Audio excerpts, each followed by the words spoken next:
Bon, il y a des questions plus précises et des questions plus générales. Je pense qu'on aura peut-être un temps à part pour parler de la question d'identité hein, par rapport au mouvement fasciste. Je pense que ça sera important de peut-être prendre un moment euh,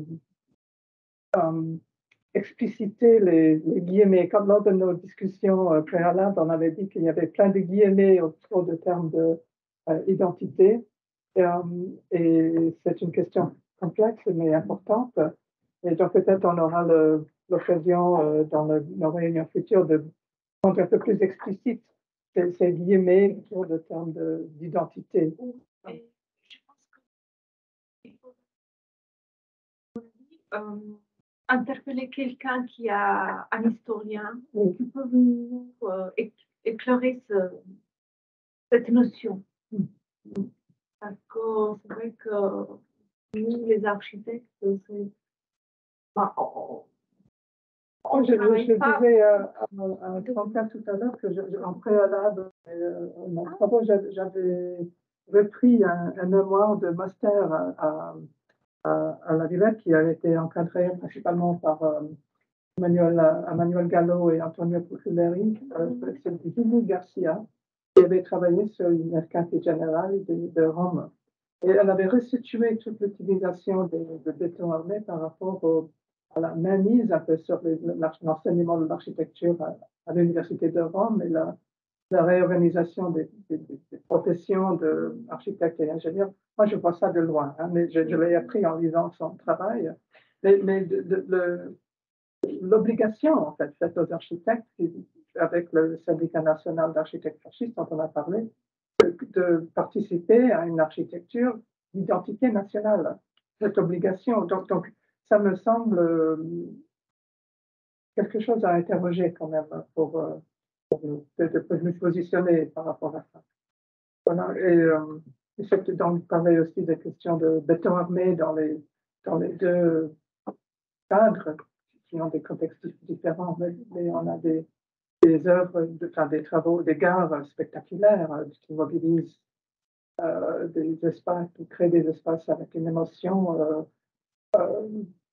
très forte de fasciner ou de plus tard la faille. Donc, ces matériaux qui sont utilisés dans des contextes différents. Voilà, juste des pistes de réflexion. Je ne sais pas si vous avez, je ne veux pas monopoliser le temps d'échange. Oui, merci. Ce que vous avez souligné, peut-être aussi en fonction de ce que j'ai entendu à propos des différents projets de recherche, je crois qu'il y a aussi cette notion quand même de la complexité de la structure de la gare. On peut distinguer le côté, disons, le rôle technique d'un côté, puis le rôle commercial.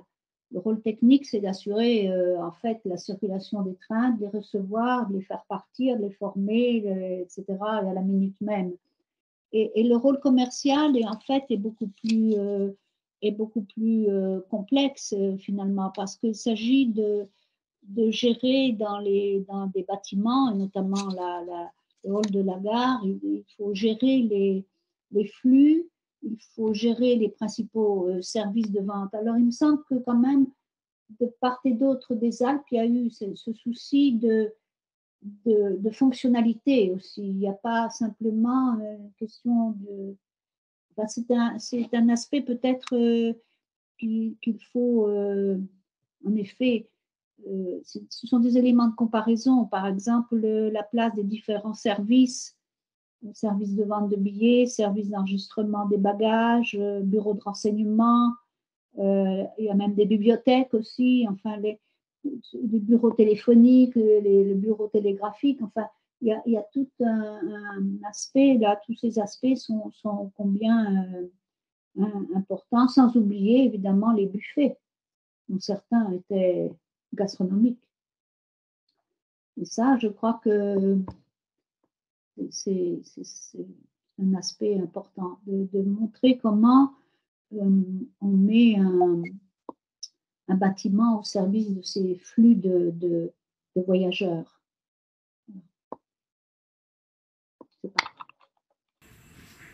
Merci beaucoup, Michel. Ce sont des questions très importantes en fait, pour le programme de gare.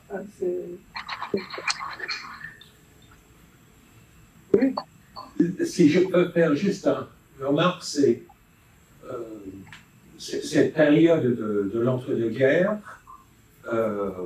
voire la mise au point de l'autre programme d'architecture lié à la mobilité, qui est l'aérogare. Et l'aérogare, bien évidemment, dans ces années 20-30, est tâtonnant, en fait. On ne sait pas trop bien à quoi va ressembler l'aérogare, ce bâtiment au bord de la piste. L'aspiration ferroviaire, et là, il y a le départ. Quand on regarde l'aérogare du Bourget, il y a les Landeliers desservis, il y a tout ça. Et il y a le même phénomène, évidemment, de circulation de modèles en Europe, avec des équipes municipales qui vont visiter différents lieux où il y a des gares qui ont été, des aérogares qui ont été publiés. Mais le modèle est davantage à cette époque l'Allemagne, en fait, où pour différentes raisons, entre autres l'interdiction de l'aviation militaire, il y a un développement très important des aérogares.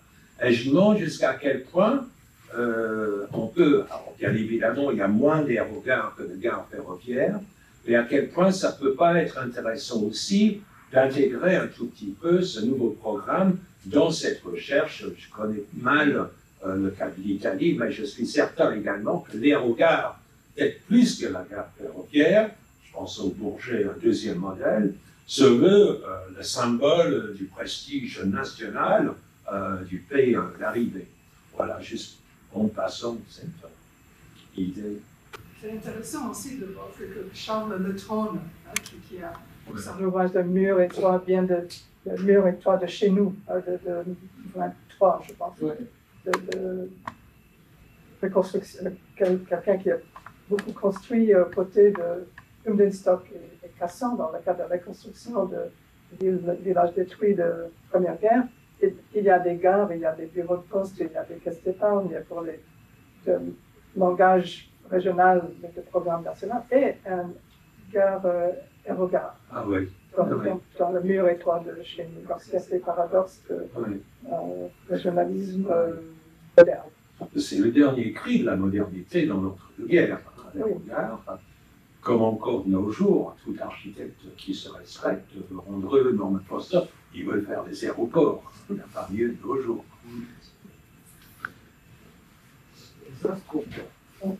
Oui. Oui, je voulais faire le lien avec la présentation d'Alexandrina sur des gares standards qui sont transformées et donc l'importance de creuser pour savoir quelle est la commande. Est-ce que c'est juste d'agrandir et la transformation de l'aspect, le choix de la forme de fenêtre, etc., est une conséquence de cet agrandissement, ou la demande est vraiment de moderniser la gare. Donc ça, c'est vrai que c'est un sujet intéressant à creuser, où la demande est de rendre différentes des gares qui sont similaires, qui est aussi une possibilité. On le voit beaucoup apparaître dans les débats en France, de dépasser les gares standards, hein, qui pour tous les paysages français vont avoir le même aspect, et du coup de les différencier selon le territoire. Donc il y a en même temps cette volonté d'avoir une ligne avec une continuité, et en même temps se différencier. Et je pensais que la période des années 20 et 30 est quand même importante sur le fait que beaucoup des gares dont on parle sont des reconstructions de gares préexistantes. Donc, est-ce qu'on garde une partie du bâtiment ou pas? Est-ce qu'on le déplace? Certaines gares, il y a beaucoup de réflexions. Donc, la ville s'agrandit, la nouvelle gare, elle va être dans la partie nouvelle, hein, Viareggio, etc. Il peut y avoir des projets qui se... Et donc, ça aussi, c'est une problématique importante dans les choix des projets. Certains sont assez contraints par le fait qu'il s'agit en fait d'une transformation. Donc, ça me paraît quelque chose d'assez spécifique de la période, puisque, voilà, au-delà des nouvelles lignes complètement nouvelles, c'est plutôt les transformations. Les reconstructions après. Voilà. Ce qu'on voit, c'est qu'il y a aussi beaucoup de transformations qui sont renouvelées sur plusieurs gares de la même manière, et donc on arrive presque à une sorte de restandardisation de ça, c'est très intéressant. Ouais. C'est la transformation qui est en série. Oui, exactement. On n'est pas en avance sur notre programme. Oui. On passe à la table ronde. Ça va table ronde. En plus, on peut faire une belle transition avec la question en se demandant maintenant, c'est quoi l'histoire des gares même d'aujourd'hui? Enfin, on n'est pas sur cette phase historique, mais c'est quoi l'histoire de la restauration d'aujourd'hui? Enfin, quel regard les historiens porteront sur ces gares qu'on a aujourd'hui? Pas forcément vision qu'on porte déjà historique. Et donc, c'est de se dire qu'on poursuit aussi l'histoire de l'histoire et la patrimonialisation, parce qu'on a envie de poursuivre la patrimonialisation. C'est des questions ouvertes à la société, évidemment. Donc vraiment plein de questions sur la vision à venir de ces gares. Voilà, je m'introduis. Donc, juste pour préciser que on va parler maintenant de l'identification, entretien et protection du patrimoine ferroviaire de l'entre-deux-guerres, actualité des études et des démarches en cours, avec 3 intervenants, donc Véronique Teston, architecte du patrimoine et responsable du studio Patrimoine à Rennes, je ne sais pas si on a bien dit tout à l'heure, Andrea Pane de Naples, professeur du département architecture, actualité du patrimoine ferroviaire du 20e fasciste en Italie, et Paul Smith, qui est intervenu tout à l'heure, secrétaire général du SILAC, protection du patrimoine ferroviaire de l'entre-deux-guerres en France et en Angleterre. Après, alors, moi, ce que je vous propose, c'est d'apporter une vision. J'ai pas eu une présentation, j'ai plein de slides si on veut rebondir sur certaines images. Donc, ce que je vous propose, c'est de vous présenter, donc, pour animer justement le débat et la discussion, la vision opérationnelle de restauration, de développement, d'entretien, de travaux sur ces gares, mais pas que, sur des abris, des marquises, tout le patrimoine ferroviaire qui est dense, qui a de la chance aussi d'être facilement identifiable. On n'a pas un inventaire finalisé en France. Je fais des clins d'œil à Marie-Noël au fond, sur la question d'inventaire, qui est quand même compliquée pour pouvoir mettre en place des méthodes. Et donc, du coup, les grands points moi, que je voudrais vous dire, c'est que, en fait, ce patrimoine ferroviaire, aujourd'hui, ce sont des gares qui sont en usage, en utilisation, si je reste focus sur les gares, les abris, marquises, les passerelles, et qui ne sont pas en premier lieu des objets patrimoniaux muséifiés, c'est vraiment des édifices, des établissements recevant du public, qui, depuis leur construction, et il y en a eu une bonne partie de construction dans l'entre-deux-guerres aussi, qui servent toujours à accueillir un public, à accueillir des nouveaux usages, des voyageurs de plus en plus nombreux, voire de moins en moins nombreux dans certains endroits. Et donc, l'objectif d'une gare, c'est de pouvoir faire transiter des voyageurs et du matériel roulant. Donc, patrimoine ferroviaire très, très important. Et un point que je voulais voir avec vous, c'est, on sait que ce patrimoine du 19e à aujourd'hui, donc aujourd'hui on est plus focus sur une spécificité du patrimoine que vous avez tous noté architecturalement de cette construction d'entre-deux-guerres. Mais il y a quelque chose qu'il faut absolument intégrer pour pouvoir comprendre l'intervention aussi de maintenance et d'entretien des gares et de ce patrimoine en général, c'est les cycles de vie qui la constituent. Et les cycles de vie, c'est des périodes de construction. Eh ben oui, si je partage, c'est beaucoup plus intéressant, c'est moins égoïste. Donc, du coup, on y va, très vite.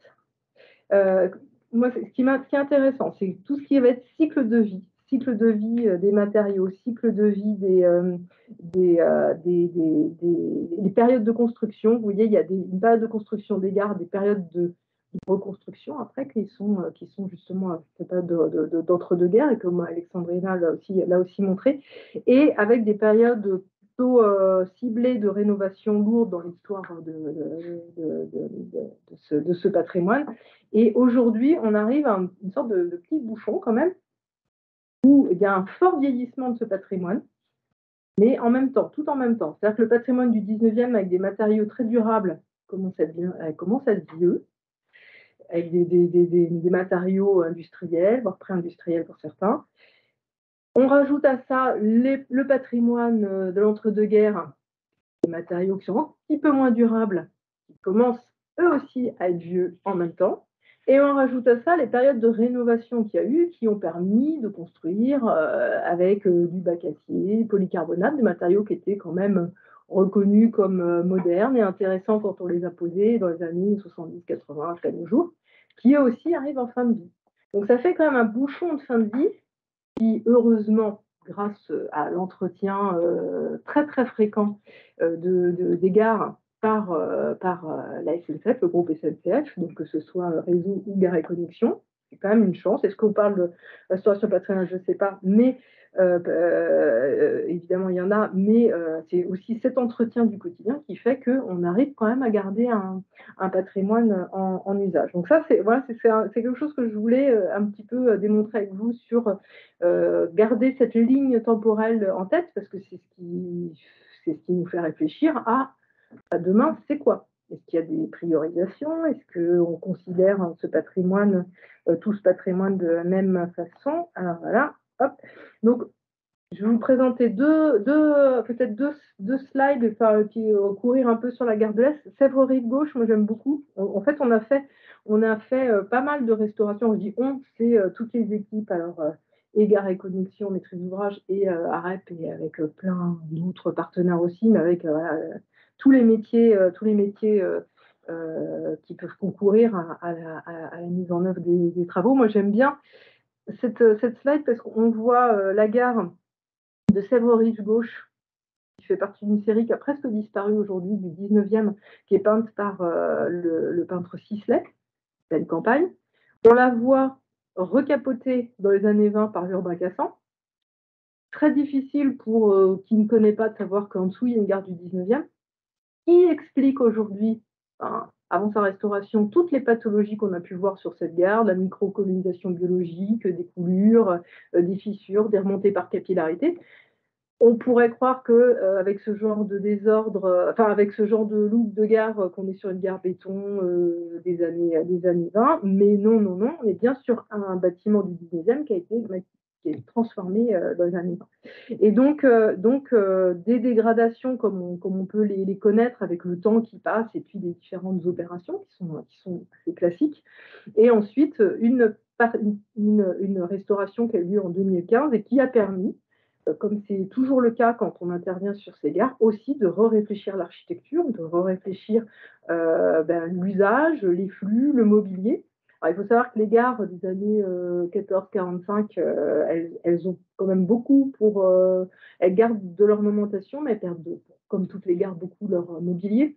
C'est normal parce que c'est quand même des endroits qui se mettent au service des voyageurs. Et donc, c'est les éléments les plus fragiles. Les abris aussi, une grosse campagne de construction de passerelles d'abris avec l'électrification des voies et puis des passages souterrains dans les années 20. Donc, voilà, on a aussi beaucoup de dissociation entre la gare 19e et l'abri années 20-30 qu'on ne va pas forcément considérer parce que dissocié finalement de la grande gare, un petit abri, mais on y vient de plus en plus aussi à considérer ce patrimoine. Et puis juste pour vous montrer ce que c'est que les méthodes, avec l'exemple de la gare de l'Est, donc 19e, mais 19e qui a été 19e qui a été largement étendu dans les années 30, en 1931. C'est de se dire, quand on intervient sur une gare comme ça, c'est une planification lourde. Alors sur une petite gare, c'est une petite planification, mais en fait, c'est beaucoup de réflexion qui va être plus ou moins grande en fonction de l'échelle de la gare, mais ça veut dire exploitation aussi de ferroviaire, ça veut dire sécurité ferroviaire, ça veut dire des contraintes d'intervention qui sont compliquées, donc on n'est pas sur un patrimoine classique. Et puis ça veut dire aussi réflexion sur la ville, la capacité de la gare, sur son identité, évidemment sur son patrimoine et sur sa sécurité. Et donc, par exemple, sur la gare de l'Est, donc là, vous voyez très rapidement les couleurs donc, des directions studio qui s'occupent de la gare de l'Est. Nous, on intervient en expertise auprès d'eux. Et vous voyez, il y a toutes les couleurs, hein, on ne les fait pas toutes, mais c'est autant de projets qui sont vivants ou à venir, ou d'études vivantes sur la gare de l'Est. Vous imaginez, même à petite échelle, c'est ça le devenir de ce patrimoine aussi d'entre-deux-guerres. Avec des sujets ici et des savoir-faire sur ces gares qu'il faut qu'on acquiert, qui ne sont pas non plus ultra reconnus chez tous les archives du patrimoine aussi. C'est le béton, évidemment, tout ce qui est pavé de verre, tout ce qui est de verre, les menuiseries aussi, qui sont spécifiques, qui sont toujours les grandes de sacrifier. Le mobilier, très grand sacrifié, les décors, pas trop, parce qu'il y a quand même un engouement et un respect aussi pour le patrimoine. Donc voilà, la réalité constructive, c'est d'avoir des bouts de 19e avec des bouts des années 30, c'est souvent ça quand même la vérité de ces gares de cette période, donc des pathologies différentes, donc des interventions différentes, donc des méthodes différentes, et puis des priorisations. Évidemment, on utilise beaucoup le système de diagnostic qui permet d'être vraiment fin sur la maintenance et la durabilité aussi de ces gares, c'est-à-dire de venir restaurer là où il y a besoin et d'être dans le respect. Alors, on est sur un monument historique, mais il faut savoir que, mais Paul en parlera mieux que moi, il faut savoir qu'il y a très peu de monuments historiques sur les gares, donc d'adapter ces méthodes à tout type de patrimoine et pas que les monuments historiques. Avec ici, juste pour vous montrer, ça veut dire quoi en 20 ans une intervention sur la gare de l'Est? Ça veut dire ça veut dire étape par étape, qu'est-ce qu'on va faire? Comment on va intervenir? Comment est-ce qu'on va venir prioriser les interventions sur ce patrimoine? Et ça signifie qu'il y a eu un travail vraiment de collaboration avec la maîtrise d'ouvrage, l'ensemble des services, pour connaître, pour comprendre aussi ce patrimoine et de cette mise en œuvre aussi des méthodes de restauration qui est importante. Voilà, petit, je ne vais pas vous faire venir là trop vite. Petit point aussi, on est sur des objets. Là, on est avec les ingénieurs qui ont travaillé sur la restauration des abris de la gare de l'Est, donc typiquement abris de la période qui nous intéresse, avec ces sujets de modules, de consoles. C'était déjà prévu pour qu'on les raccourcisse, donc comment est-ce qu'on les fait évoluer? Et comment est-ce qu'aujourd'hui on fait évoluer ces structures? Est-ce qu'elles peuvent recevoir du photovoltaïque, par exemple? Est-ce qu'on peut les restaurer, tout simplement? Est-ce qu'elles ont une identité dans la gare? Évidemment, la gare de l'Est, oui. Mais c'est toutes ces questions qui vont se poser à l'échelle de toutes les gares. Et toutes ces questions-là qu'on pose, qui concernent aussi d'autres métiers comme les urbanistes et paysagistes, toutes ces questions qu'on se pose, bien aujourd'hui, il n'y a pas de cartographie en France du patrimoine, par exemple, des années 14-45, qui fait qu'on a des méthodologies dédiées à cette famille de patrimoine par rapport au 19e. Nous, en tant qu'experts et spécialistes, on va évidemment apporter des prescriptions différentes, mais non, on ne peut pas encore aujourd'hui être sur cette vision anticipatrice de se dire on est sur tel style, telle époque et autres. C'est quelque chose qu'on pourrait imaginer dans le futur, mais aujourd'hui, c'est un peu aussi du cas par cas, enfin, avec des grosses lignes, évidemment, des capacités d'investissement, évidemment, de Gares & Connexions. Voilà, j'ai d'autres exemples, mais je ne veux pas prendre plus la parole, c'est déjà bien. Et du coup, si on peut ouvrir la discussion entre mes camarades. On va essayer quand même de donner la parole à chacun pour faire le tour. On propose de te passer tout de suite la parole, Andrea, pour pouvoir faire le tour de table complet. Parfait, je vous remercie. Alors, tout d'abord, bonsoir. Je remercie en particulier Karen Maui, Franca Malservisi et les autres collègues que je vois aussi Paul Smith dans la salle et aussi Véronique que j'avais déjà connue en quelques autres occasions. Donc, je vous remercie pour l'invitation. Je m'excuse pour mon français, c'est toujours difficile de parler en étant ici à Naples avec un bon français, donc j'espère de réussir à communiquer mon intervention. Donc, je donne mes salutations aussi au Michel Merger que je vois en ligne. Donc, bonsoir Michel. Et donc, j'avais réfléchi un peu sur le sujet que vous m'avez assigné, en fait, sur la question de la tutelle du patrimoine des gares italiennes entre les deux guerres pendant le fascisme.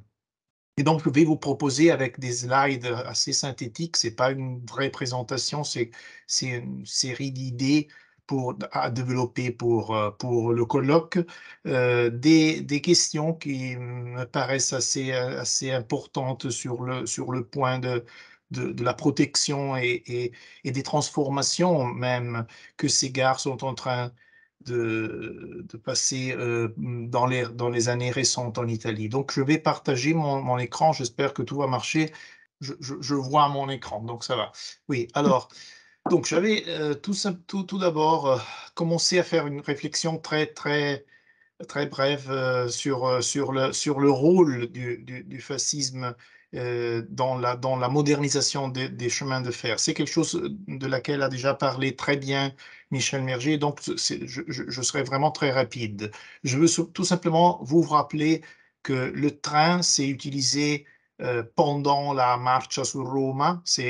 Donc c'est la prise de pouvoir du fascisme se déroule grâce au train et avec le train, comme on le voit dans l'image à gauche en haut.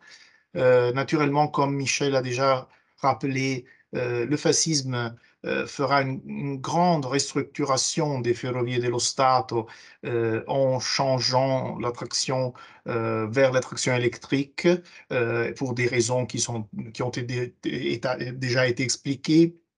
Et en même temps, en introduisant les littorine, qui est un passage assez intéressant parce que c'est un essai de compétition avec le transport euh, sur route, et donc qui était vraiment très concurrent par rapport au chemin de fer pendant les années 30. Et ça, c'est sûrement quelque chose qui change aussi la perception du chemin de fer et des lignes ferroviaires avec une possibilité de les rapprocher plutôt aux voies, aux services d'autobus, etc. Naturellement, le train, c'est aussi le protagoniste des rencontres entre Mussolini et Hitler. Donc, c'est quelque chose qui, pendant les 20 ans, a une valence symbolique assez importante. Mais je veux naturellement poser l'attention sur les gares. C'est le sujet de notre colloque. Et donc, il faut rappeler que pendant les années du fascisme, on assiste à beaucoup de réalisations de gares. On les a déjà vues pendant les interventions précédentes, mais je voudrais vous rappeler les deux importantes gares de Milan qui est achevée en 1931 et de Florence en 1935. Sur ces deux gares, je vais poser un peu l'attention sur les transformations récentes et sur les questions de protection qu'ils ont aujourd'hui. Donc, sur Milan, on peut commencer d'abord sur Milan. Milan, c'est une gare, comme vous le savez sûrement, qui est une transformation de la gare originelle qui est du 1864 et qui se déroule pour une très longue période. Donc, c'est un projet qui commence à la fin du 19e siècle. Le concours, en fait, est gagné au début du 20e par un architecte, Ulisse Stacchini, qui est assez protégé par Camillo Boito, qui est le chef de la compétition, pardon, de la commission, de la giuria, on dirait en italien, qui juge le concours. Et donc, pendant à peu près 30 ans, un peu moins 25, on arrive au 31 avec l'inauguration de cette gare qui a un changement très fort, comme vous le savez très bien, dans le projet, sur le plan de la couverture en acier, avec ces grandes arches en acier qui sont assez différentes du premier projet de Stacchini. C'est naturellement le signe plus célèbre de cette gare. Ça sera encore aujourd'hui, c'est quelque chose qui est très, très symbolique de la gare de Milan. Ici, vous le voyez pendant la construction. Et comme je disais, il est inauguré le 1er juillet du 1931. Ici, vous voyez la journée d'inauguration, mais même la réclame des processus de calcul pour réaliser ces arches assez compliquées sur le plan du calcul des structures. Et il y a à gauche un affiche qui montre les calculatrici, donc les machines pour calculer et donc faire les très difficiles calculs pour construire ces arches. À droite, vous voyez des autres images de la fin des années 30 avec le fonctionnement de la gare. Cette gare, aujourd'hui, on la voit encore comme ça, avec les arches qui sont là, naturellement complètement transformées avec les trains alta velocità Frecciarossa, et non seulement Frecciarossa, naturellement, et les trains Italo qui sont les deux, comme vous savez très bien, les deux compagnies qui ont des trains grande vitesse sur les grandes lignes italiennes. Et cette gare a eu, comme beaucoup d'autres grandi stazioni, d'autres grandes gares italiennes, des transformations assez importantes pendant les années, la dernière vingtaine d'années, dès le début des années 2000 jusqu'à aujourd'hui. C'est pas sur l'extérieur qu'on voit naturellement ces transformations. Une image de l'extérieur de la gare, au-delà des installations dans la place, est assez comparable à celle de l'inauguration, naturellement, mais c'est l'intérieur qui a eu des grandes transformations, où il y a eu des grandes transformations, comme par exemple ce grand trou pour lier le niveau de la place et donc de la rue extérieure au sous-sol dans lequel sont installés des centres commerciaux, des boutiques, des magasins, etc. Et un tas de services dans la gare, comme dans toutes les grandes gares italiennes, et non seulement italiennes, naturellement. Ça a changé, comme ces deux photos montrent assez clairement, je pense, a changé sûrement la perception de la gare et même la façon de rentrer dans la gare, parce que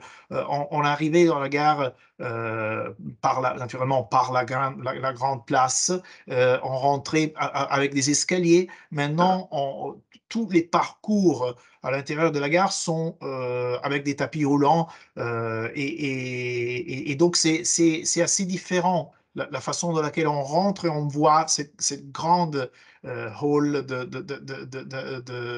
d'entrée de la gare. Naturellement, ça a été fait et géré en quelque façon par la grande entreprise Grandi Stazioni qui a été établi en 1988 et qui avait le but d'aménager les 14 plus importantes gares italiennes, naturellement Roma Termini, que vous voyez dans cette photo, et naturellement Milan, comme je viens de montrer. En particulier, Roma est une gare qui a eu une grande transformation aussi avec des insertions de magasins, de centres commerciaux, et la plus récente avec la réalisation d'un grand pont sur le plan des rails qui est destiné à ôter un parking. C'est assez étrange d'avoir un parking suspendu. C'est ce qu'on appelle la grande piastra de Roma Termini. Vous la voyez dans cette photo qui, en fait, Si vous parcourez déjà pendant ces mois, mais ça fait quelques années, Roma Termini, ça a changé même un peu la condition d'éclairage d'éclairage naturel, naturellement, de la gare, parce que cette piastra, en fait, change beaucoup l'entrée du soleil dans la gare pour une partie des rails. Donc, c'est quelque chose qui change assez la conception de la gare. Ici, vous voyez la grande hall. Naturellement, comme vous le savez, c'est pas une gare des années du fascisme, parce que ça, c'est une gare qui vient réalisée immédiatement après dans la reconstruction, mais le projet initial, c'était d'Angelo Mazzoni, et donc il y a des changements qui réforment une certaine idée de la gare des années 30 est encore présente aussi dans le projet des architectes qui réalisent, qui sont Montori et Vitellozzi, qui réalisent la gare à la fin des années 40. Ici, vous voyez les nouveaux blocs de services commerciaux qui changent naturellement beaucoup la grande dimension de cette hall centrale. Et tout ça, naturellement, a dû se confronter avec les lois qu'il y a en Italie pour la protection des biens culturels. En particulier, en 2004, c'est-à-dire pendant les mêmes années pendant lesquelles on commençait à transformer ces grandes gares, les grandi stazioni, on avait approuvé le nouveau Codice dei beni culturali e del paesaggio qui, pour les propriétés publiques, donc comme les gares naturellement, introduit à l'article 12 la procédure de vérification de l'intérêt culturel en précisant qu'il est possible de classer ces biens seulement si leur exécution remonte à plus de 70 ans. Donc, c'est quelque chose qui, vraiment pour un souffle, a touché aussi les gares de lesquelles je suis en train de parler, parce que, comme vous voyez, Milan a rejoint les 70 ans en 2001, Florence en 2005, il y a une erreur, c'est 1935, l'inauguration de Florence, et donc on a réussi un peu à dialoguer avec Grandi Stazioni aussi en posant les questions de protection, de tutelle, et donc pas laissant la possibilité de transformer tout et même aussi de démolir. Naturellement, il ne s'est pas passé, mais on a toujours le risque de perdre ces témoignages. Et je voudrais poser un regard particulier sur ma ville, sur Naples, dans laquelle la gare centrale a eu un grand processus de transformation pendant le XXe siècle. En particulier, la gare centrale, comme vous voyez ici, arrive en fait dans sa position à partir du 1860, parce que le premier chemin de fer, vous savez que le premier chemin de fer italien part d'ici, part de Naples, est exactement celui-ci. Ça, c'est la première gare, la gare Bayard de la Naples Portici. Et après, après quelques années, ça c'est 1839, après quelques années, arrive aussi la gare de la ligne Naples-Caserta, mais seulement après l'unité, on décide de réaliser ici, dans cette partie, où il y avait naturellement encore des sols de campagne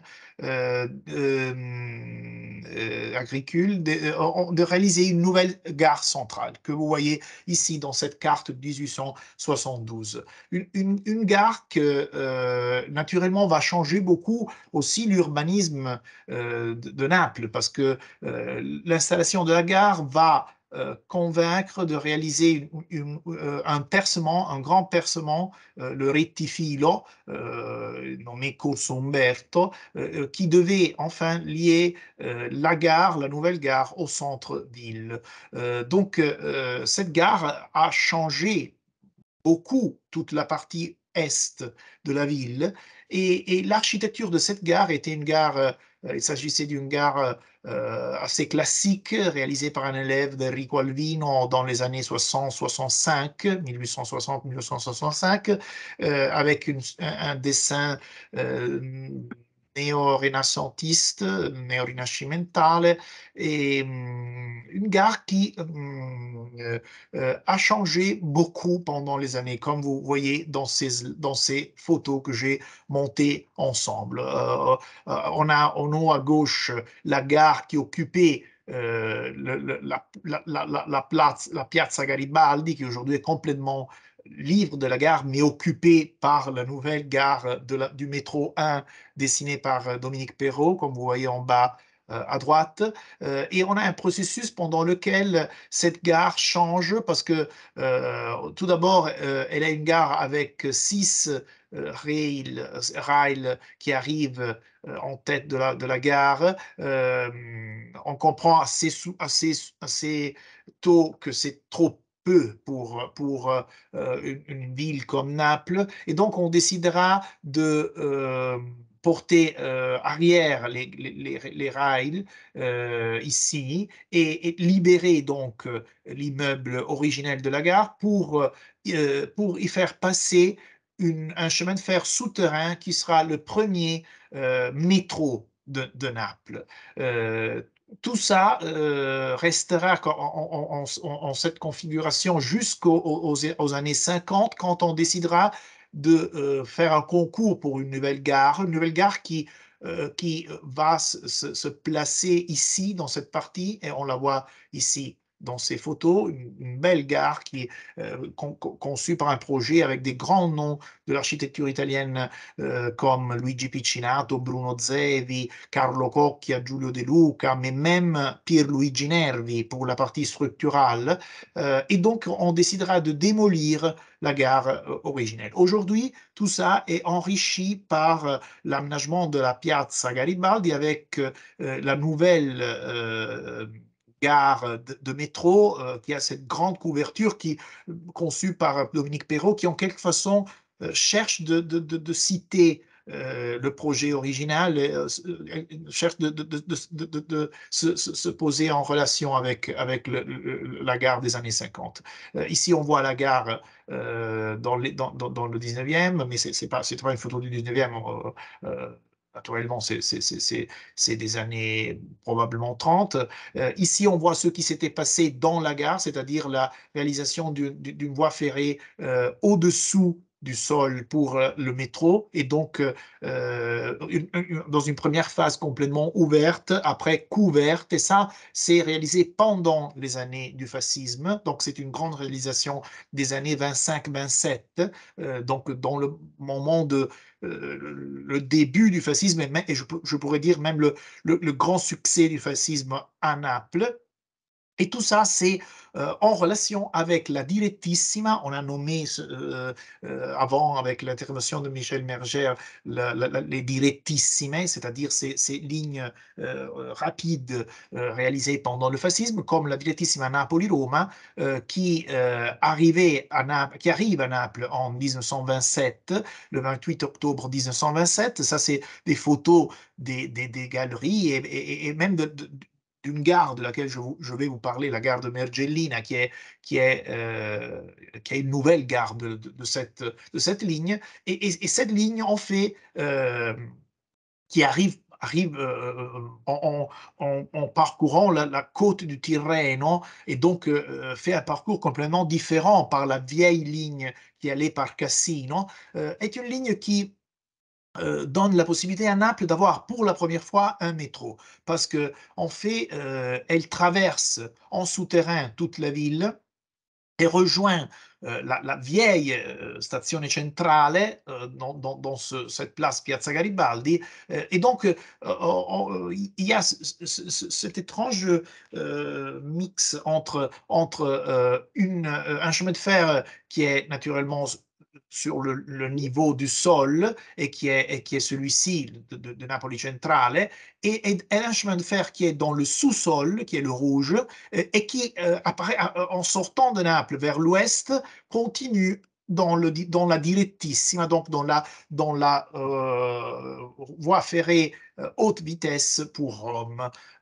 Et donc, c'est ça que, après la guerre, engendra la décision de démolir la vieille gare de Naples, la vieille gare du 19e. Ici, on voit des photos de démolition pour libérer la grande place que je vous ai montrée, la place qui aujourd'hui est occupée par la gare de Dominique Perrault. Ici, on voit encore les restes de l'immeuble de 1960. Et déjà, on voit là-bas la nouvelle gare conçue par Piccinato, Zevi et les autres. Ici, on voit la construction des structures en béton armé encore extraordinaire et aujourd'hui encore assez frappantes qui sont réalisées conçues par Nervi. Ici, on voit le complètement de la gare avec aussi un abri pour les bus qui aujourd'hui est complètement disparu.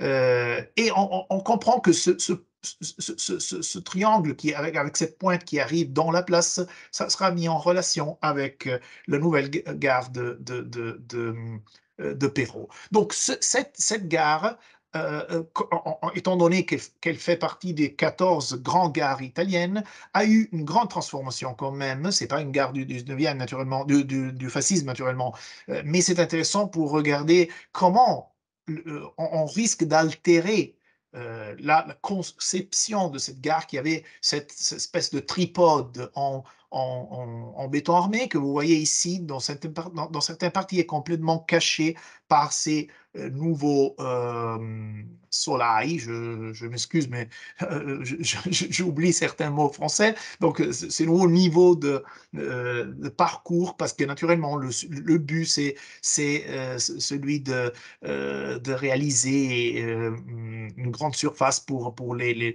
services commerciaux.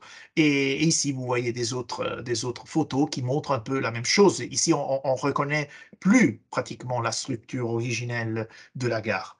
Et ici, vous voyez la place aujourd'hui avec cette relation très, très, très stricte entre cette pointe du triangle conçu par Piccinato, Zevi et les autres et la couverture du français de Dominique Perrault qui a été inaugurée en 2013.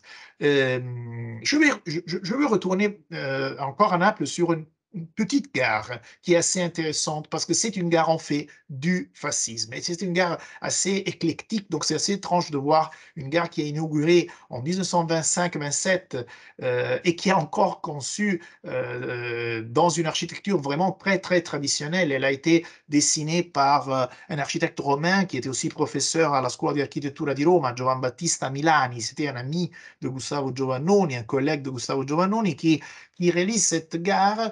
Et donc, cette gare, je veux rappeler, c'est une gare qui est possible de réaliser grâce à la linea direttissima. Donc, elle devient la gare de Chiaia, d'un quartier placé à l'ouest de Naples. Et cette gare, la réalisation de la gare change aussi un peu le quartier parce que ici, vous voyez, ça c'est le plan de Giovannoni de 1926 dans lequel il y a ce croquis de la nouvelle gare de Milani qui se rapporte très prochement à l'église médiévale de Enrico Alvino, l'église de Piedigrotta. Ici, vous voyez une photo avant, naturellement, la réalisation de la gare, une photo de la fin du 19e. Et en bas, la gare accomplie, qui est un fait, qui devient en fait une gare très, très centrale pour la partie plus, comment dirais-je, plus bourgeoise de Naples. Et en fait, c'est une gare assez fréquentée pendant les années de l'après-guerre pour les trains rapides vers Rome. J'ai collecté quelques photos de cette gare qui aujourd'hui est complètement, c'est pas abandonnée parce qu'heureusement, il y a toujours le métro, mais complètement déclassée par rapport à son importance qu'elle avait jusqu'à la réalisation de l'haute vitesse de la 3e ligne Naples-Rome haute vitesse qui retourne dans l'intérieur du territoire de la Campanie et du Lazio. Cette gare, jusqu'à la fin du 20e, des années 90, a eu vraiment un rôle très, très important. C'était une gare assez petite, une gare naturellement de transito, comme on dit en italien. Donc, c'était aussi assez confortable parce que les trains s'arrêtaient pour quelques minutes et donc pouvaient continuer vers Rome ou vers le sud de l'Italie. Et c'était une gare dans laquelle on a même vu le passage de trains assez important pour l'histoire des trains italiens, comme par exemple les TR200 qui était un train dessiné par Gio Ponti et Giuseppe Pagano, qui sur cette ligne atteignit le record italien de 201 km par heure en 1937. Et après, 2 ans après, de 203, c'était le record mondial de l'époque sur la ligne Bologna-Milano. Et encore, ces autres trains, comme par exemple le train Ale 601, qui est un train que je me rappelle très bien quand j'étais enfant, parce que c'était le train du métro napolitain, mais qui avait été conçu aussi pour des lignes longues, comme par exemple le Peloritano, qui en traversant Naples, liait Rome et Palermo en 10 heures, donc dans un temps assez rapide pour les années 60-70.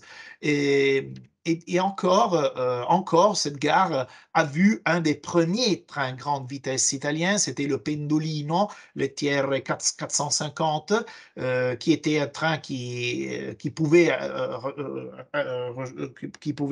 voyager à 250 km par heure, même sur les lignes qui n'étaient pas encore à haute vitesse, et qui avait et qui était très utilisé par les Napolitains qui voyageaient souvent, même dans la journée vers Rome, parce que grâce à ce train, on avait raccourci la distance, le temps entre Naples et Rome jusqu'à 1h40. Aujourd'hui, c'est 1h10, mais déjà 1h40, quand j'étais étudiant de doctorat, j'allais étudier à Rome avec ce train, et c'était assez confortable et assez proche pour le temps dans lequel on l'avait réalisé, avant encore de construire les nouvelles lignes.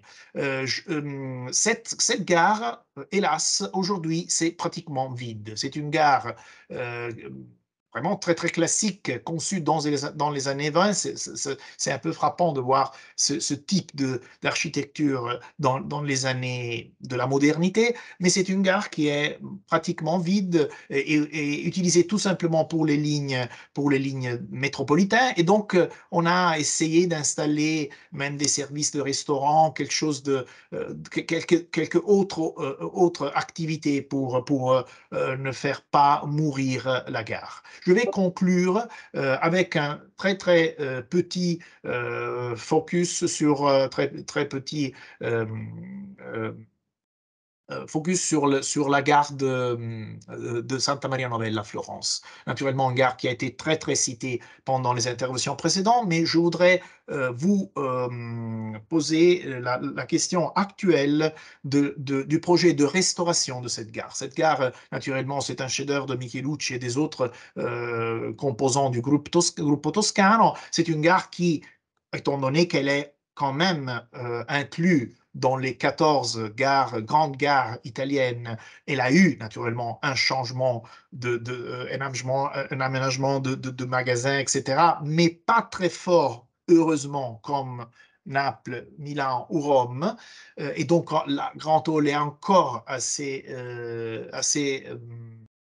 intègre dans son identité originelle, mais il y a eu des dégradations et même des petits effondrements dans la partie extérieure qui ont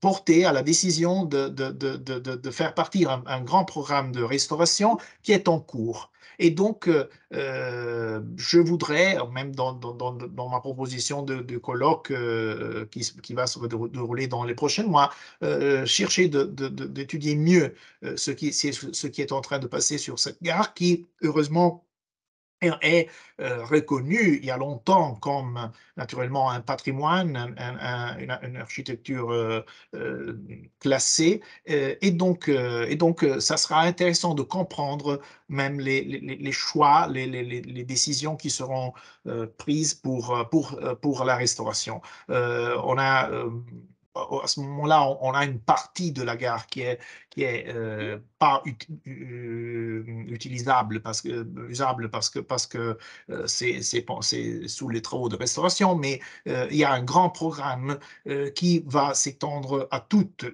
la gare, à tout l'immeuble, et donc sûrement, il faut suivre un peu l'évolution de ces travaux qui vont être peut-être un des plus récents travaux de conservation d'une gare du période entre-guerres, du période du fascisme en Italie.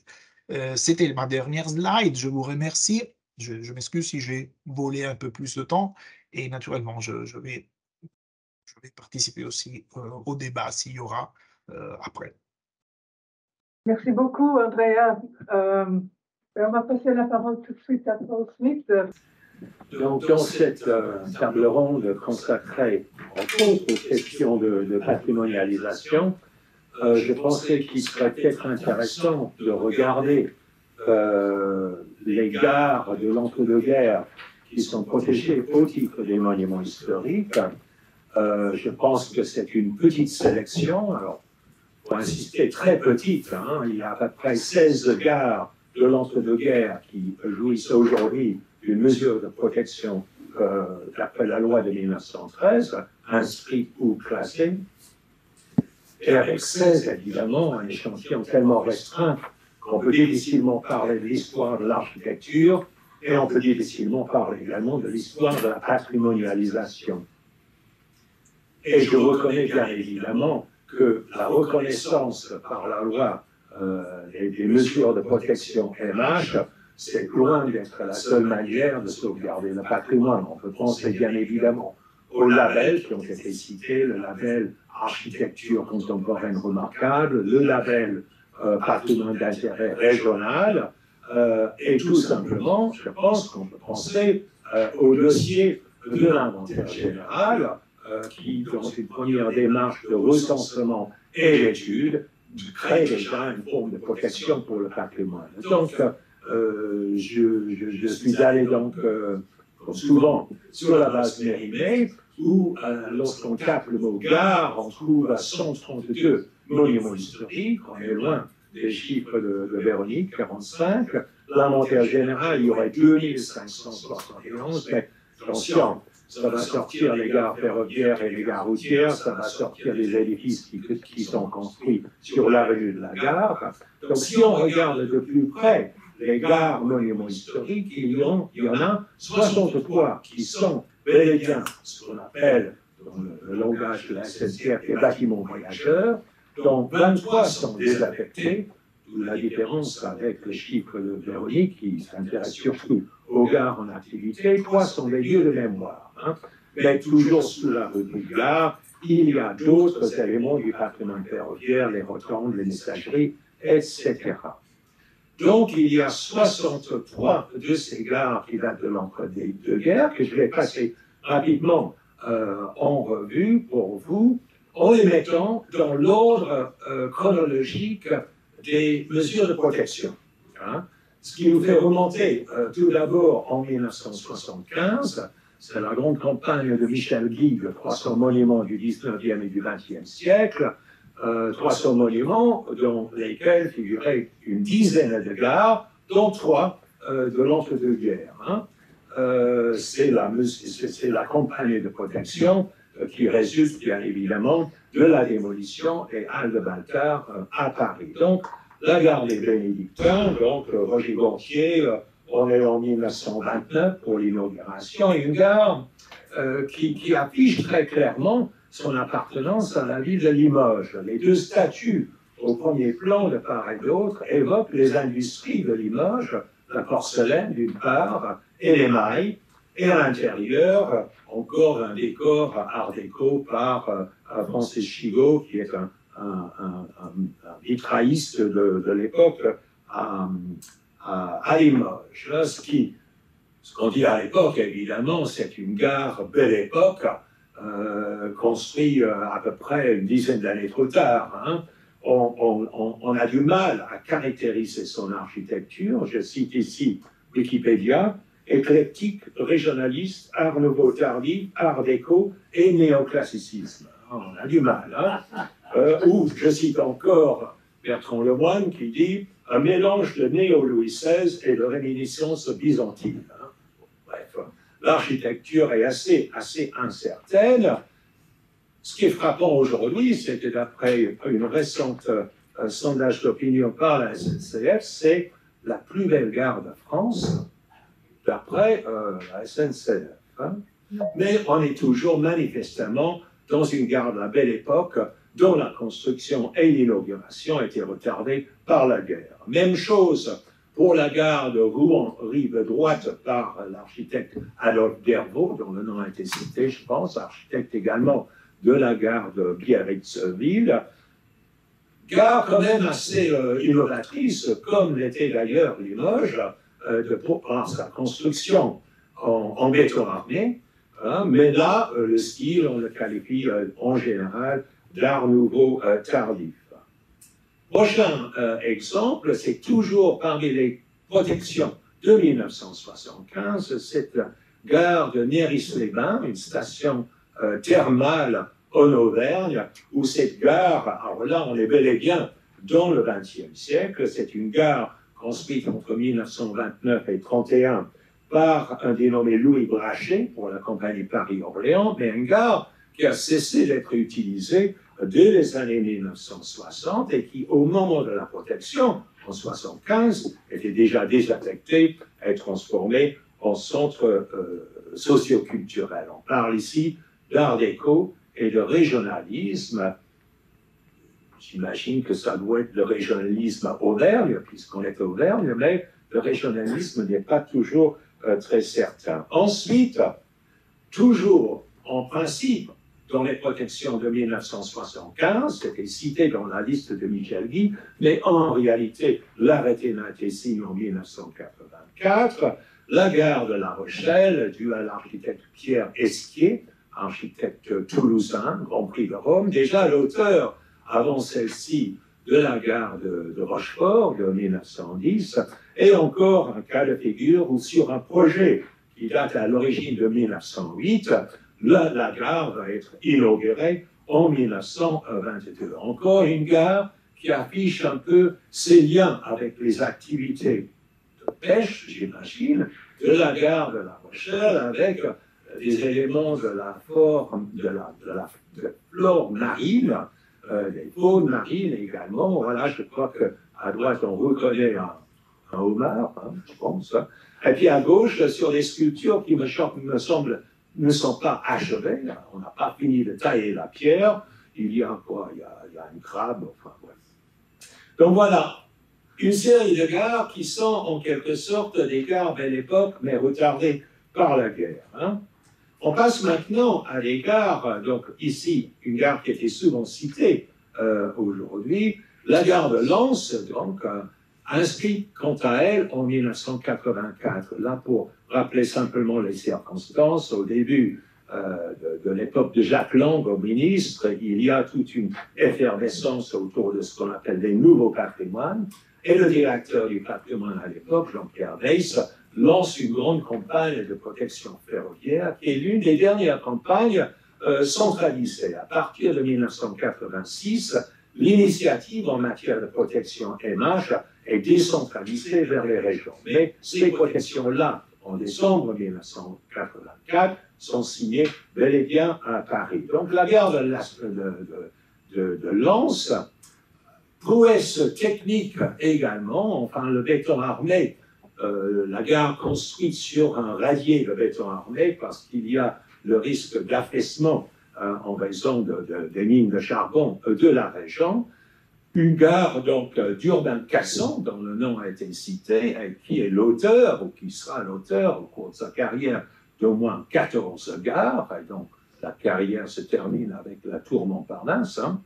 Donc, cette gare qui est louée à l'époque pour sa modernité, louée également par Bertrand Lemoine pour être l'un des premiers bâtiments modernes du XXe siècle, bel et bien une modernité, mais en même temps une espèce d'évocation avec cette tour horloge de la silhouette d'une locomotive à vapeur. On a dit qu'on trouvait les formes d'une locomotive à vapeur. Très belle mosaïque due à Laboret dans un style un peu, qu'est-ce qu'on dit, cubisme de Montparnasse. Et on voit bel et bien aussi dans la vue d'intérieur en haut à droite l'utilisation, si c'est vraiment précoce, mais des palets de verre, ce qu'on appelle le béton translucide. Hein. Toujours donc en 1984, je pense, non 89, là, on a quitté cette campagne de protection centralisée de 1984, l'ancienne gare maritime, donc, dont on voit à droite l'inauguration en 1933, une gare construite donc à l'initiative de la Chambre de commerce de Cherbourg, avec la halle des trains et la halle des transatlantiques, une gare considérablement endommagée pendant la guerre par les Allemands. Il y avait notamment une campanile au milieu, je ne sais pas, 70 mètres de hauteur, qui a été dynamitée, et la gare aujourd'hui, désaffectée en 1975, et qui abrite aujourd'hui la Cité de la Mer. Donc on a quitté les campagnes raisonnées de protection MH et on revient vers des initiatives, je ne peux pas dire locales, mais régionales. Donc l'inscription est maintenant l'initiative des préfets de région, et la gare de Vittel donc, va se voir inscrite en 1990 dû à un ingénieur du nom de Burneau. On parle ici de modernisme classique. L'un des intérêts de cette gare, c'était la conservation intacte de son mobilier d'époque. Hein. Toujours un peu dans ce qu'on appelle donc, le régionalisme moderne, c'est la gare de Dinan. Là, on est chez un architecte, Georges Robert Lefort, qui est un architecte breton assez connu, assez actif dans le régionalisme breton. Je crois qu'on est d'accord, Marie-Noël. Encore une fois, c'est moderne de par ses techniques de construction, la gare est en béton armé, mais habillée de granit.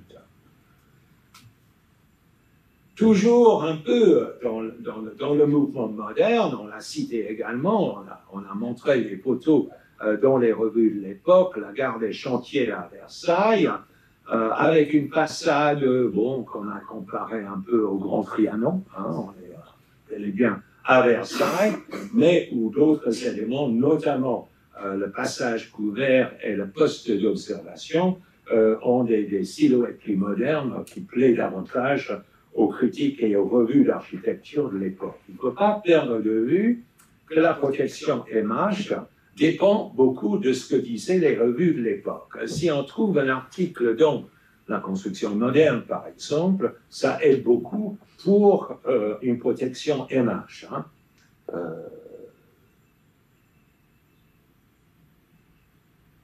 Toujours une gare désaffectée, encore une gare désaffectée, l'ancienne gare de Senlis. Donc là, on est avec Umdenstock Gustave et Urbain Casson qui travaillent ensemble pendant un certain temps pour la Compagnie du Nord.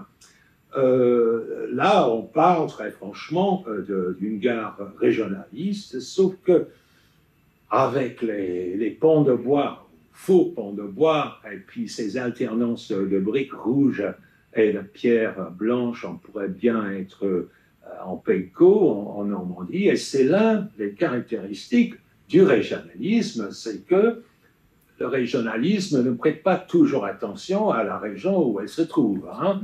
Le néo-normand, on en trouve en Seine-Saint-Denis, et les plus belles villas néo-basques se trouvent à La Baule. Hein. Donc voilà, mais toujours les mêmes architectes, donc Umdenstock et Cassin. C'est la gare de Saint-Quentin qui est reconstruite en 1926 à à la suite d'un incendie en 1922. Donc une gare où on sent qu'on va davantage vers une architecture moderne, et encore une gare avec un magnifique buffet dessiné toujours par Auguste Laboré, qu'on a déjà vu à Lens. Autre protection, mais là on passe dans la catégorie lieu de mémoire, c'est la gare de Bobigny de la Petite Ceinture, une gare qui date de 1932. On connaît le nom de l'entreprise qui l'a construite, l'entreprise Morosini, une gare qui est à l'abandon plus ou moins en 1939, mais qui est protégée en tant que lieu de mémoire, en tant que gare entre Drancy et Auschwitz, en fait. C'est la gare des déportations de la Deuxième Guerre mondiale, acquise donc par la ville de Bobigny en 2005, est devenue donc un lieu maintenant d'interprétation de la déportation. On a montré à plusieurs reprises déjà la gare néo-normande de Trouville-Deauville. Jamais compris pourquoi c'est pas Deauville-Trouville, en fait. Pourquoi c'est pas l'ordre alphabétique. Elle est plus sur Trouville que sur Deauville. Ah, elle est sur la presqu'île entre les deux, mais c'est côté Deauville de la Touque. Hein. Toujours est-il que c'est une gare très intéressante par Jean Philippot, qui est le gendre de Raoul Dautry, en fait. Hein. Et donc, tous les stigmates ou tous les marques du néo-normand, les faux ponts de bois et le mortier peint pour ce régionalisme néo-normand. Une protection plus récente, 2013, architecte Max Sansolieu, qui est connu surtout pour son travail à Reims, enfin la bibliothèque de Carnegie à Reims, donc une gare, bon, encore une fois, on utilise le terme art déco, hein, et c'est presque le dernier, non, l'avant-dernier, c'est une protection toute récente, enfin relativement récente, 2015, la gare de Belfort, due à l'architecte Jules Bernot. Jules Bernot, en fait, on a déjà vu, c'est l'architecte de la partie moderne de la gare de l'Est. Hein. C'était l'architecte donc en chef de la Compagnie de l'Est. Encore M. Lemoine cite des influences italiennes, hein, peut-être dans la Compagnie, enfin la tour horloge, et il croit voir des pilastres à la mode mussolinienne. Je ne sais pas trop bien ce que ça veut dire, mais hein, les pilastres, donc cette gare qui, alors ça c'est pour une raison que je n'ai pas encore compris, mais je n'ai pas eu le temps d'aller voir le dossier, une gare qui est classée. Toutes les autres gares que nous avons vues jusqu'à maintenant étaient des gares inscrites, le niveau, entre guillemets, inférieur des protections images, mais classées, c'est donc réservé à des monuments exceptionnels comme le viaduc de Garabie ou le viaduc de Vior, candidat au patrimoine UNESCO. Et la toute dernière gare de l'entre-deux-guerres, et l'une des dernières grandes gares de cette époque, est la gare de Brest, toujours au palmarès d'Urbain Casson. Cette colonne, enfin, avec des hauts-reliefs qui évoquent l'histoire de la Bretagne, en partie endommagée pendant la guerre. Et voilà, ça c'est les 16 monuments de l'entre-deux-guerres qui sont protégés MH. Alors j'avais promis à Karen de dire quelque chose sur l'Angleterre, mais en fait si on peut faire le même genre de travail avec un site qui s'appelle Search the List, on va aller voir, et le mot-clé Railway Station va sortir parce que 2000 dossiers. Bon. Ça relève d'une part des problèmes de l'informatique, la moindre lampadaire qui est dans l'avenue de la gare va sortir, et c'est également un reflet de la nature de la protection en Angleterre, où chaque élément d'un site a une entrée différente dans la liste. J'ai regardé simplement les deux niveaux supérieurs, Grade 1 et Grade 2 Star. Alors là, on trouve 151. Et 4 gares correspondent à cette période. Ce sont des gares que je montre ici. Ce sont des gares du métropolitain, de l'extension du métropolitain vers la banlieue dans les années 30. Donc, un architecte qui s'appelle Charles Holden, influencé au début de sa carrière un peu par le mouvement Arts and Crafts, et qui, dans les années 1930-31, est responsable de toute une série de ces gardes métropolitains aux formes très, très géométriques et donc une architecture qu'en Angleterre on qualifie de moderne avec un E. Et voilà, c'est tout.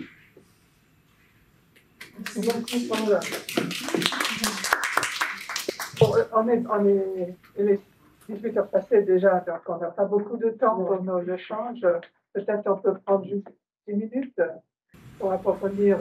On a une question de Marie-Noël Polignon. Oui, est-ce que je peux me permettre de rebondir sur ce que je connais le mieux, évidemment, c'est-à-dire ce que Paul m'enseigne depuis 30 ans. Et donc, à partir des exemples qu'il a donnés, évidemment, je ne te suis pas sur la gare de Limoges, c'est évidemment la plus belle gare de France. Tu es méchant avec Louis Brachet, et donc ce sont ces deux questions. Alors pourquoi est-ce que je parle de là? Parce que vous en avez beaucoup parlé, la gare de Limoges, comme la gare de Brest, comme d'autres que vous avez citées. La gare de Limoges, c'est une prouesse de génie civil, une gare-pont en béton armé, extrêmement sophistiquée, habillée, pas habillée, puisque c'est quand même le grand axe de la recherche de départ de Carrel, qui était ne disons pas que les gares ont été habillées de façade, mais elles ont une vie propre, enfin une identité architecturale propre. Et donc, pour la gare, c'est pour revenir sur ce contraste des gares de l'entre-deux-guerres, entre prouesse technique et éventuellement des références qui ne sont pas celles du moment.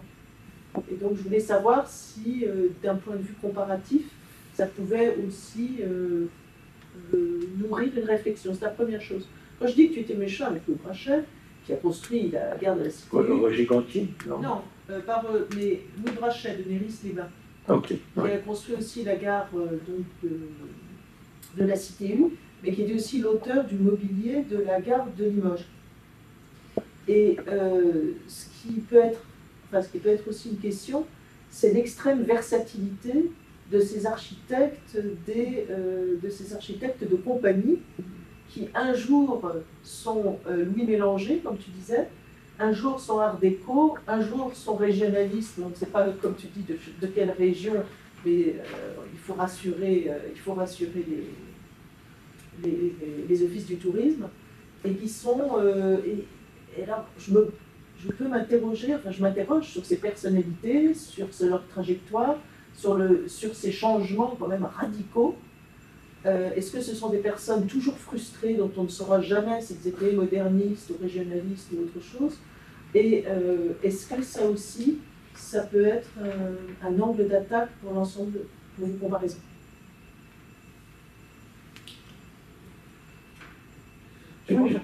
Juste pour renchérir sur le côté avant-garde de la gare de Limoges, effectivement, c'est construit sur une plateforme béton armé dès le projet de 1908, en fait. Donc, c'est très innovateur. Et puis, c'est également la charpente métallique du dôme, qui est une charpente en acier par un nom qu'on a déjà entendu, qui est Moison Laurent Savet. Donc, oui, effectivement, peut-être, Marie-Noël, tu connais mieux cette enquête qui décide que c'est la plus belle gare de France. C'est une opération sur les réseaux sociaux qui a lieu chaque année. Oui, c'est bien cela. De voter. Ouais, oui, j'ai oublié de voter. Oui, je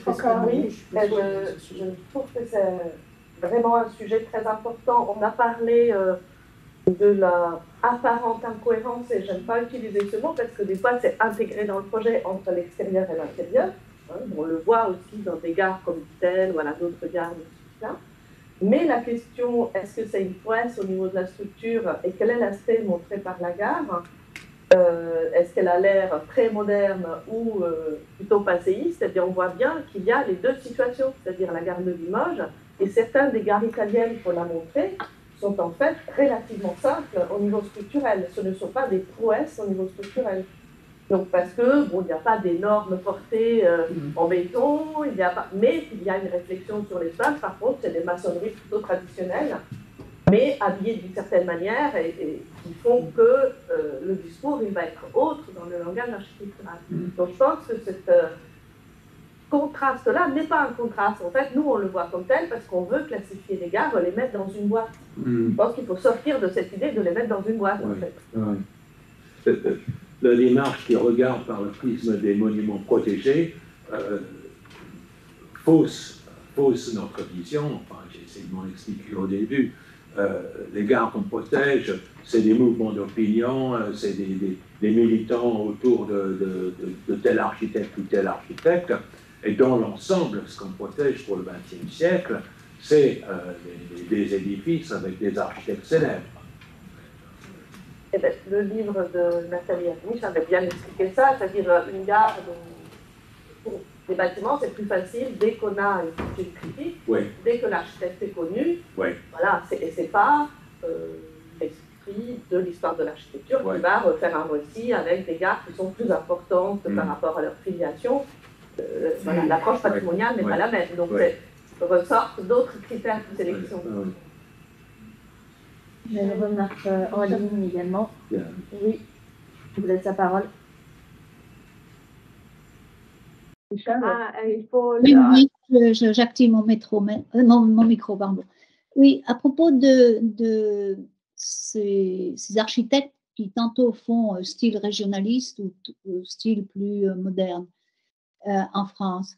Et si on regarde du côté italien, ça vient d'être évoqué, il y a une plus grande uniformité en quelque sorte. Il y a des lignes simples et pour certains Italiens actuels, les gares fascistes ne plaisent pas tellement par rapport à certaines gares monumentales qui sont encore restées telles que Genova, Principe, etc. Alors, est-ce que ce n'est pas lié aussi, première question, au fait qu'il y a eu les réseaux et chaque réseau cherche, chaque architecte de réseau et ingénieur aussi, parce qu'il y a eu une collaboration là très très forte entre ces deux milieux, cherche à justement se distinguer. Première question. Deuxième question, le rôle des municipalités lors de la construction, parce que en fait, l'étude de François Caron montre bien qu'il y a eu, pour notamment les aménagements extérieurs, la place, tout ce côté urbanisme, mais est-ce qu'il n'y a pas aussi cette considération de la beauté de la gare insérée dans le tissu urbain et donc de faire en fonction de ce qui est à côté? Alors, j'avoue mon ignorance à ce sujet puisque je ne suis pas la spécialiste comme vous, mais est-ce que ça joue en ligne de compte? Parce que les municipalités ont financé l'aménagement des places et l'aménagement des gares extérieures. Donc, la question m'est venue à l'esprit en entendant Paul. Et donc, voilà, question. Je crois qu'il y a beaucoup de cas d'espèce assez différents et l'intervention des municipalités ou des chambres de commerce dans la construction des gares. Il y a des exemples intéressants. Je crois que notamment Gontier à Limoges, il était imposé par la ville. C'était un architecte local. René Levavasseur pour la gare maritime de Cherbourg, c'est pareil, c'était imposé par Cherbourg. Mais toutes les gares n'étaient pas subventionnées autant par les municipalités. Et ça, il faudrait voir au cas par cas avec plus de recherche. À la même époque, les affiches sont payées par les municipalités, les affiches ferroviaires, qui choisissent les destinations, les dessins avec la compagnie. Ils demandent à la compagnie de faire une affiche sur leur destination. Et ils la payent. Oui. Il faut des concours pour prendre un artiste. Donc on est quand même dans un dialogue très important et avec une attente locale, on le voit bien à l'image. Est-ce qu'il y a d'autres questions dans la salle d'assistance? Il y a d'autres... Oui, je veux rebondir. On est largement dépassé de notre temps prévu, donc s'il n'y a pas d'autres questions, on va se dire au revoir pour une prochaine réunion et puis on va être en contact avec les intervenants par rapport à l'élaboration de notre appel à communication Et j'espère que les personnes qui ont été intéressées par cet après-midi seront aussi intéressées pour peut-être contribuer au colloque de l'automne. Hein. On va lancer notre appel à communication et vous me verrez bientôt. Merci beaucoup.